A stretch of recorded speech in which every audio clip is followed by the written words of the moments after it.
Namangan viloyatining barcha tumanlarida obod va xavfsiz mahalla tamoyili asosida muhim chora-tadbirlarni belgilash va bu yo'nalishdagi ishlarni samarali yo'lga qo'yish borasida maqsadli tadbirlar davom ettirilmoqda.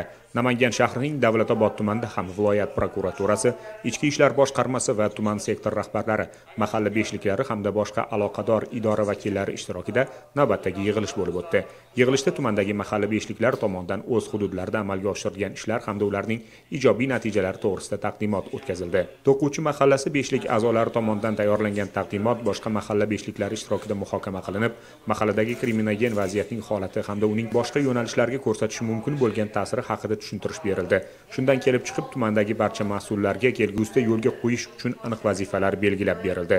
Yig'ilish so'ngida mahallalarda yo'lga qo'yilgan tizim beshlik a'zolarining faoliyatini yanada rivojlantirish, namunali xonadonlar, huquqiy savodxonligi yuqori bo'lgan oilalar, jinoyatchilikka qarshi murosasiz bo'lgan fuqarolar soni ko'paygani sari jinoyatchiliklar soni kamayib borishi ta'kidlandi. Fuqarolar murojaat va muammolarni yechimsiz qoldirmaslik bo'yicha zaruriy ko'rsatmalar berilib, bu borada tajribali, malakali xodimlar yordamidan foydalanish lozimligi ta'kidlandi.